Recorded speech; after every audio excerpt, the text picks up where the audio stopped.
নমস্কার।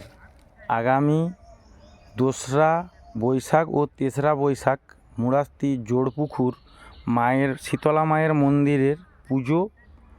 তাই এই মায়ের মন্দিরে পুজোর সময় অনেকেই দূর দূরান্ত গ্রামের দণ্ডি সেবা খাটেন।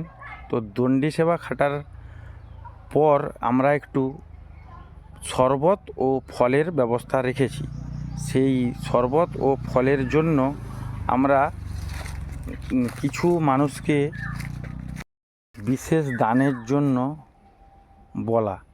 তো যে যেমন পারেন যদি একটু সাহায্য করেন তাহলে আমরা এই দণ্ডি সেবায়তকারীদের একটু বেশি করে ফল ও শরবত দিতে পারি। সবাইকে বিশেষভাবে অনুরোধ জানাই, যারা সামর্থ্য রয়েছে যাদের, তারা একটু যদি দান করেন তাহলে আমাদের একটু সুবিধে হয়। 2 তারিখ মায়ের জাগরণ, 3 তারিখ মায়ের পুজো।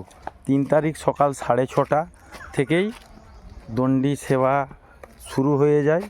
তো যারা যারা টাকা পয়সা দিয়ে সাহায্য করতে না পারবেন, তারা যদি এসে আমাদের সঙ্গে একটু হাতে হাত মিলিয়ে কাজটা উদ্ধার করেন, তাদেরকেও অসংখ্য ধন্যবাদ।